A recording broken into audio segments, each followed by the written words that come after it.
پتہ ہے جب ایک لڑکی تم سے ناراض ہوتی ہے، تم سے بحث کرتی ہے، تم پر چلاتی ہے، تمہاری وجہ سے وہ روتی ہے، بولتی چلی جاتی ہے، یہاں تک کہ اس کی آنکھوں میں آنسو آ جاتے ہیں، اور جب تمہیں وہ مجبور کر دیتی ہے کہ میری بات سنو، تب تم خوش ہو جایا کرو، کیونکہ واقعی میں وہ تم سے بہت محبت کرتی ہے اور تمہیں وہ کھونے سے ڈرتی ہے، اس لیے وہ تمہاری توجہ مانگتی ہے۔ میری یہ بات ہمیشہ یاد رکھنا کہ عورت کی خاموشی بہت ہی بے معنی ہوتی ہے، اس لیے اس کا تم پر حق جتانا، تم سے بحث کرنا، تم پر چلانا چیخنا اس بات کا ثبوت ہے کہ واقعی میں وہ تم سے بہت محبت کرتی ہے اور تمہیں کھونے سے ڈرتی ہے، اس لیے اس کی قدر کرنا۔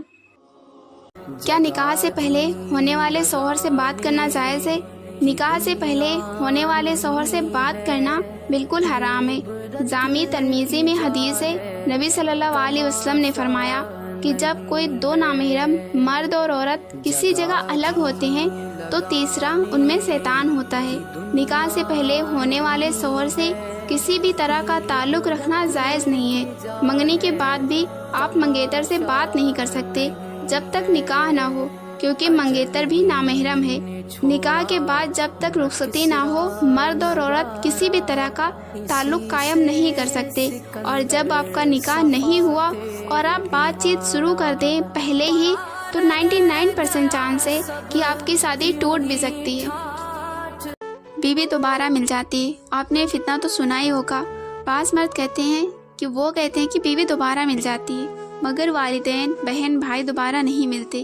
یہ بات سچ ہے، میں اس بات کو مانتی ہوں کہ ماں باپ، بہن بھائی دوبارہ نہیں ملتے، لیکن ایسی سوچ رکھنے والے بھائیوں سے صرف میری اتنی سی چھوٹی سی گزارش ہے کہ جیسے آپ کو اپنے بہن بھائی پیارے ہیں، ایسے ہی سب کو اپنے بہن بیٹیاں بھی پیاری ہوتی ہیں، اور ایسی سوچ رکھنے والے کو نہ کوئی دوسری دفعہ تو کیا، پہلی دفعہ بھی اپنی بہن بیٹی نہیں دے گا۔ کسی کی بہن بیٹی اتنی فالتو بھی نہیں ہے۔ اگر یہی بات آپ کی بہن بیٹی کے بارے میں کوئی آپ سے بولے تو آپ کو کیسا محسوس ہوگا؟ اپنی سوچ کو بدلیں، جو ہماری کانسیپٹ ہے نا، ان کو بدلیں، اور یہ بات سمجھیں کہ ہر رشتے کا اپنا مقام ہوتا ہے۔ جس طرح آپ کے اپنے ہیں نا، آپ کی اپنی بہن بیٹیاں نا، اسی طرح دوسروں کی بھی بہن بیٹیاں ہیں اور اپنے ہیں، ان کو اتنے ہی پیارے ہیں جتنے کہ آپ کو۔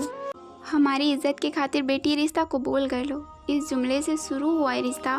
بیٹا ہم سے غلطی ہو گئی تھی، اس جملے پر آ کر ختم ہو جاتا ہے اور زندگی برباد ہو جاتی ہے بچوں کی۔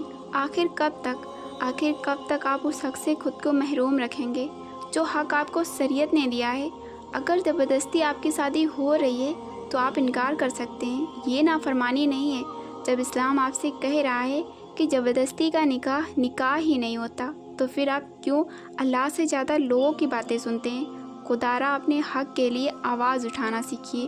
حق سے مراد اگر کہیں آپ کا نکاح زبردستی ہو رہا ہے اور آپ کو رشتہ پسند نہیں ہے، تب آپ انکار کر سکتے ہیں، نہ کہ والدین کی مرضی کے خلاف جا کے کسی اور سے شادی کریں، کیونکہ جیسے لڑکی کی مرضی کے بغیر اس کا نکاح نہیں ہوتا، اس طرح والدین کی اجازت کے بغیر بھی نکاح نہیں ہوتا۔ شریعت نے لڑکی کو پسند کی شادی کی اجازت دی ہے، پھر نہ جانے کیوں والدین بیٹیوں کی شادیاں ان کی مرضی کے خلاف کرتے ہیں۔ جب کوئی بیٹی کہتی ہے کہ مجھے وہ پسند نہیں، مجھے کوئی اور پسند ہے، تو کیوں اسے غلط کہا جاتا ہے؟ کیوں اسے نافرمان بولا جاتا ہے؟ در حقیقت وہ نہ ہی کچھ غلط کر رہی ہوتی ہے اور نہ ہی والدین کی نافرمانی کرتی ہے، کیونکہ وہ لڑکی تو شریعت پر چل رہی ہوتی ہے۔ اکثر طور پر والدین قرآن پاک کی قسم دیتے ہیں کہ وہ ان کے مطابق شادی کر لے، تو ایسی قسم آپ کو کوئی دے رہا ہوتا ہے، وہ تب تک نہیں ہوتی جب تک آپ اس قسم کو تسلیم نہ کرو۔ والدین اپنی بیٹیوں کو قسم دے تو دیتے ہیں، لیکن وہ یہ نہیں سوچتے ان کی بیٹی اس گھر میں خوش رہے گی جس گھر میں وہ جا رہی ہے۔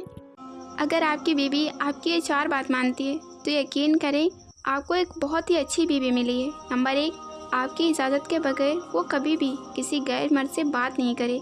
نمبر 2، آپ کی مرضی کے بغیر وہ کہیں بھی نہ جائے، جہاں پہ بھی جائے وہ آپ کو بتا کر جائے، اور آپ کو پتہ ہونا چاہیے کہ آپ کی بیگم اس وقت کہاں ہیں۔ نمبر 3، اور سب سے امپورٹنٹ بات، وہ آپ کی استطاعت سے زیادہ وہ آپ کا خرچہ نہ کرے۔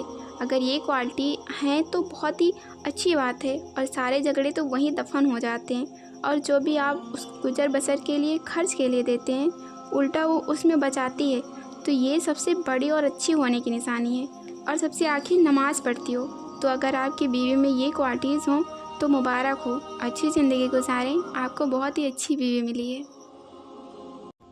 مسلمان تو اپنی ہی بہنوں سے شادی کر لیتے ہیں، یہ کہہ کر مسلمانوں کو سوشل میڈیا پر ٹارگٹ کیا جاتا ہے۔ آئے جانتے ہیں اس بارے میں قرآن میں کیا فرمایا ہے۔ اللہ نے قرآن میں سورہ نساء آیت میں نمبر 23 میں فرمایا ہے، تمہاری ماں، بیٹی، بہنیں، ماں کی بہنیں، باپ کی بہنیں تمہاری شادی کے لیے حرام ہیں۔ اللہ نے جب قرآن میں صاف کہہ دیا ہے تمہاری بہنیں تمہاری شادی کے لیے حرام ہیں، تو آپ کہاں سے دلیل لا رہے ہیں کہ مسلمان اپنی ہی بہن سے شادی کرتے ہیں؟ اور رہی بات کزن میرج کی، تو کزن میرج جائز ہے اسلام میں، اور آج بھی انڈیا میں 10% ہندو، 14% بدھ اور 12% کرسچن اور 60% مسلمان کزن میرج کرتے ہیں، تو صرف مسلم ہی غلط کیوں؟